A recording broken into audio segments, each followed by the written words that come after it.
that's one piece that we discuss, like, what is it? Like, what is the piece? Like, we talk about it a lot. The idea of freedom. Like, what are we talking about? Like, when we talk about freedom, like, what is it? Anybody? Like, how would anybody define it? How do you define freedom? Anybody, you want to start? How would you define freedom? Means like what freedom means. Hey, what does freedom mean? Like, we hear like this is the first day of Black History Month. We hear about Freedom is when you're away from something, like when you're with your family or something. Like you say freedom when you with your family is when you feel like freedom, like when you with your family. Anybody else? Like, what would you say like freedom actually means? If you were to describe like if we could talk about it in such a way, like what do you think? What does freedom mean like for you? Yeah, what does it mean? Do anything you want. Alright, what else? So you say do whatever you want. What does freedom mean? Yeah. To be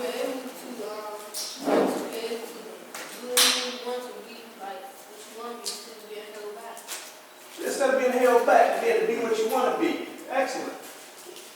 What you think? There's nobody else on that side. Right. What do you think? Like, somebody said, like, what does freedom mean to you? The idea. Free, like, free to do what? Nobody can't tell you anything. Well, if we look at it, especially in reference to Black History Month, and the whole idea of freedom, like, what is freedom meant for Black people? Going all the way through this thing, we had slavery, like you saw right here. That's what slavery looked like. That's a true story. So that's what slavery looked and felt like. We had that piece, and the abolition of slavery, that whole movement. We had Jim Crow, the lynchings and stuff that happened during post-Reconstruction after slavery. We had the civil rights movement, the whole idea of still, how do we define freedom for ourselves? And now we have this, I don't know what we call it now. I don't know where we're at now, like, you know, how are we thinking about this? But, so what does it mean? Okay, what would you say, what does freedom mean to you? The rights to be able to do what you want to do. So, Rights. I'll take what the young people said as far as being able to do whatever you want to do. That's not completely true. It's pretty accurate, but there's rights associated with it. Mm-hmm. You know, so it's still something that somebody has to give you. It's not, or you have to receive. It's not inherent. So it's not automatic. So it's something you have to earn. So you said you can't expect to have freedom just because you're born. Right. I mean, if I live in my mom's house, for instance, and if I just adopted the idea that freedom is the ability to do whatever I want, I know that's not true. It's my mom's house. My mom, she has her rules, so I have to live by her rules. Okay. So it's the right to live there under the guidelines that she set. Okay. You know, the bottom line, we're going to have to listen to somebody. I do like freedom being able to sort of move as I choose. I don't think I could live 24 hours locked up in the night. Do you think that we feel that now? Like, just take right here in Kenilworth. Do you think like young people feel they're free to move, or do they have to watch their back? Watch their back. Watch their back. Watch their back, and then also like freedom to think, like, to expand your mind, and then to also to have a vision too. Like if you don't know that you can be a physicist, for example, creating technology that engineers use, you know, you won't be free to think like a physicist. And then I was thinking about, like the young children were saying about, being able to be free to do whatever you want to do. Like the brother said when he was saying like there's rights and then there's laws. Like you have the right to do whatever you want to do, but also there's laws in your parents' house, and then there's laws in society, and then there's laws in nature, in creation. You know, if you touch fire, you're gonna get burnt. You know, if you disobey your parents, you might get whooped. Or you might just be disciplined some other kind of way. Yeah. I believe freedom is, like you have free will, it's a choice. Like you said, you still have to follow the laws of the land. You still have rules that you have to follow as a kid. But if you make a choice to do something different, then there's consequences for it. However, you do have the free will to your own mindset to grow, but it still, to me, boils down to the choices that you have a choice. So that's what I think freedom is. Now you have a choice to be able to make whatever decision that you want to make. Although you know that you still have this rules and such. Okay. You have a choice, yeah. I think whatever freedom is, I think the battlefield of it, the paradigm of the battlefield has changed. Because at one time, or even in the film, a lot of what we witness as we relate to freedom is physical. And I'm not saying that there wasn't a psychological dynamic that went with that, but they would outwardly sing songs or physically fight because there was still that understanding of the physical freedom, especially with the brother who experienced being free and then being enslaved. Now, the freedom that we seem that we should be fighting for is a psychological freedom, because with the advent of drugs and that type of thing, that alters the thinking of what freedom is. Yeah, physically we have the freedom to do whatever because you witness it. Even if somebody sells you some drugs and you say, well, there's a law against that. Yeah, but it's happening in the community, and for some reason it gives the appearance that it's allowed. But there's a psychological component to it now that people that have subscribed to that phenomenon, well, now you're not free because the paradigm, the dynamic of it has changed. So when we talk about freedom, we're talking about two concepts. We're talking about physical freedom and we're talking about psychological freedom. So which one are we fighting for? So I see the physical freedom because we can do whatever we want physically, but I don't see the psychological freedom. I understand totally. Like, yeah, I mean, was that the fight, or is that what the fight's supposed to be now? Like, if we were at a point where it was physical freedom, the Emancipation Proclamation, we had 150 years in that. 150 years ago, we had the Emancipation Proclamation, and it's supposed to be legislatively free. Like, so what is the fight now? And if we are free, then why are we still talking about it? Like, you know, we look at Trayvon Martin, we look at, like, everything's going on, like, they passed a law, if you have 5 young people standing in an area, in some neighborhoods, not everywhere, then they consider a gang, and they can actually be like in your own community. You can't even stand outside. Like, sometimes you can stand outside and have a cipher and just rap. That is considered like against the law. Like, so, I mean, you know, it conceptualizes like what that freedom piece is. It's interesting. Yes, sir. I believe the reason why we still talk about it because I believe we still got free because I remember the time I heard about the news about Trayvon Martin getting murdered.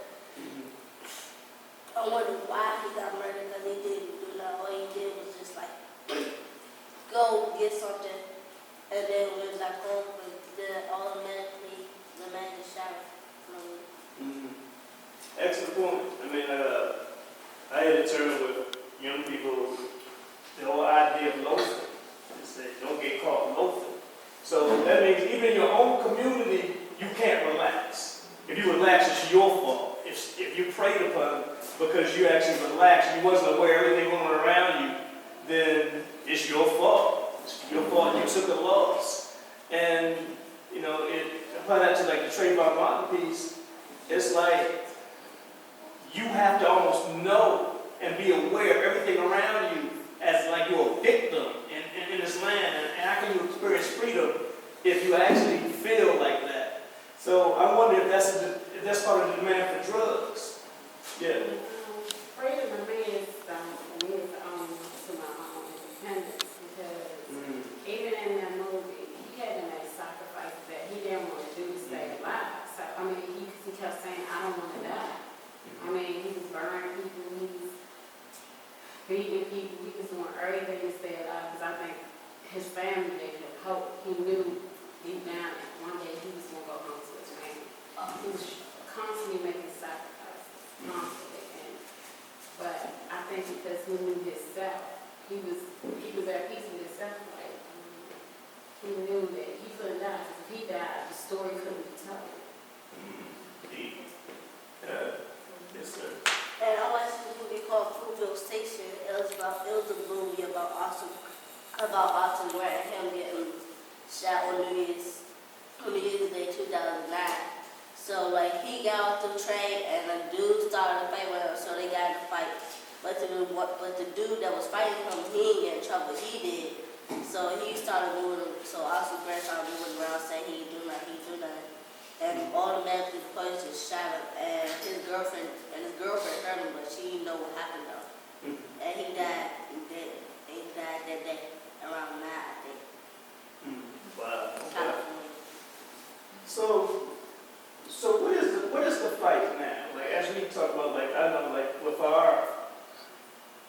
we have a coalition that's trying to influence positive change in community, and we want that to become like a virus and spread, like on the positive side, because we don't want to see another cycle of the same thing. Like we got brothers coming home, done 40 years. They just had somebody out there. You know, they never seen a cell phone. Neighborhoods are gone. It's like, you know, everything is so different. It's like, you know, we don't want to see another cycle of that. It's like, what is the birthright that we passing on to our young people? And how do we start that? Like, you know, how do we change it up so we actually able to pass on something, a positive legacy for the young people, rather than giving them a package? Because that's the other side. The other side is that they go out and make it from a package and they double their money or triple their money and they figure that out. And that ends up being who they are. How do we pass something else on? Like, and how do we start that? You got to show them a better way, you know. And, most of the older guys, I think most of the guys coming out of the penitentiary now can talk to them. If we can get a lot of them to go back in the communities and talk to those young guys and tell them this is their future if they don't do the right thing. And just, you know, try to show them, like I say, it's going to be hard because we got, like right out here, we got police that harass you. So you looking at young guys, it's like, I'm tired of police harassing me, but it's just still, you still out there on the corner going wrong. So, you know, you ain't doing anything like you doing right. So you got to show them that you're trying to do right. You can't just stand on the corner all day selling goods and think the police ain't going to come at you. But then we still got some police work that need to be done too, because they harass regular people. Yeah. You know, and they send them out here for that. They don't send, but most of the time out here, you don't see a lot of black police.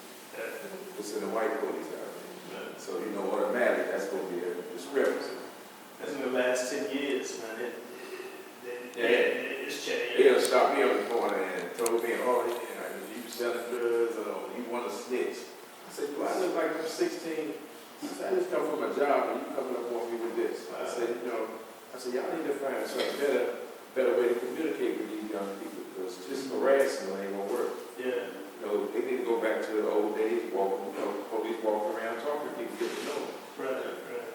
making people, I think that'll make them feel more comfortable around here Yeah. and get to know, you know, you can talk to the ones that's up there doing wrong and say, look, you know, we can find you a job or a training. You know, don't just go at them wrong, you know, the wrong way, because they already real, you know, strong and got an attitude with life, and you know, you don't know what they're going through with their families and situations like that. So, you know, you just gotta, like you say, they just need to get some real moves back in the community, talking to people. Right. And because, like you say, it's you don't even feel comfortable in your own neighborhood. Yeah. You know, seniors scared to walk around because you don't know what's going to happen. Right. The guy just got shot. What was it, last week, man? Yeah, At Friday. the apartment building. Yeah. It's crazy. Yeah. It's the only thing you hear on the news is negative stuff. You don't hear nothing about coming out from here. Right. You don't hear nothing about, we got a guy that grew up out here that actually helped redo the Pentagon. The only black Oh, wow. architect that redesigned the Pentagon in the bomb there. You don't hear nothing about that. No. There's a lot of positive stuff come out here, but you won't hear about it. Yeah.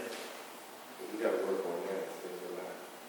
I agree. Like, I think that is like, when we talk about like influence and environment, those stories have to be told. Yeah. Like, some kind of way that has to get out and have more energy than the negative. I agree. Yeah, go ahead. Yeah. And when Oscar got shot, he was already handcuffed when he got shot. He got shot in the back, and the police was steady checking his pocket, see if he had anything dangerous in his pocket. See if he had anything dangerous in his pocket. He steady checking his pocket after he got shot. Yeah. Well, that was speaking of the Panthers that coach was talking about earlier. We had a conversation before the movie started about like, you know, the reason for the Panthers was to protect the community against the police. Because police were, it was just like, they were like the slavery basically, and they would just beat somebody on sight. PG County was known for that. Like, they were known, like immediately if you get pulled over, then you expect you're gonna get beat. If they got dogs, then they'll put you in the back with the dog and take you to the hospital and then take you stitched up to the jail. They was like known for that. And you know, so that, yeah, you know, as we think about like this piece right here on the now, it's like, you know, really like how do we set a foundation that they have to respect us, one, but we gotta respect ourselves. That's the biggest thing on the Trayvon Martin. The pushback was that, well, how can you even be mad about this? Y'all killing each other every day. So, like, why are you upset now? Because, a white person did it. So, man, that was the pushback. Yeah, Coach. I think the mandate, the political mandate that is to be written has to be written from the bottom up as opposed to the top down. Because even the Emancipation Proclamation was a lie. Because Lincoln wrote it to give some sort of perception that the slaves were free, but I don't think that's what it said, if I remember correctly. Yeah, the first one, it was, if you weren't loyal to the Union, then you were free. So it really freed nobody, because the Confederates weren't acknowledging the Union anyway. And if you were loyal, you could keep your slaves. So it really, initially, it freed nobody. Yeah, so the pressure has to come from the bottom up because, everybody always makes this big deal about elected officials. And they come around and they spew all the rhetoric that they spew. And without researching, number one, who they are as opposed to what they're saying, because people can say anything. But researching who they are and what their history is, we buy into the concept that because they are about to be an elected official, I have the power to put them in a position to help me. And then when they get in the position, they don't help. So part of it is because we are functioning under the mandate that is written from the top down. People don't come into communities. They don't take a measurement as to what's going on in the neighborhood. They don't do a poll. They don't do anything. They just come and say what they say and they move on.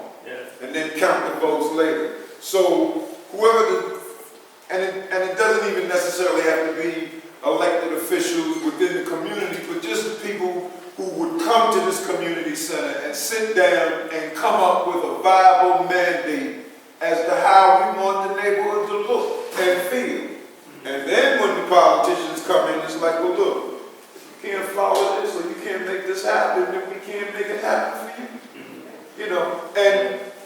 not to say that if you do it that way, that somebody who gets in the position is going to help. The deal is, we don't really even want your help.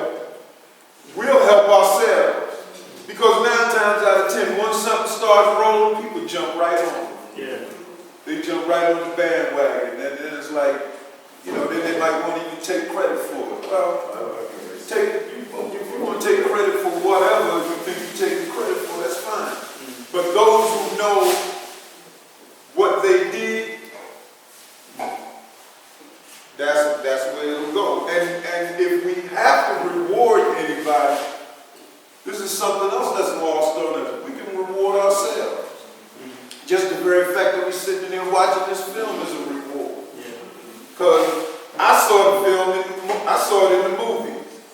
And I paid money to see it. Now, had I waited.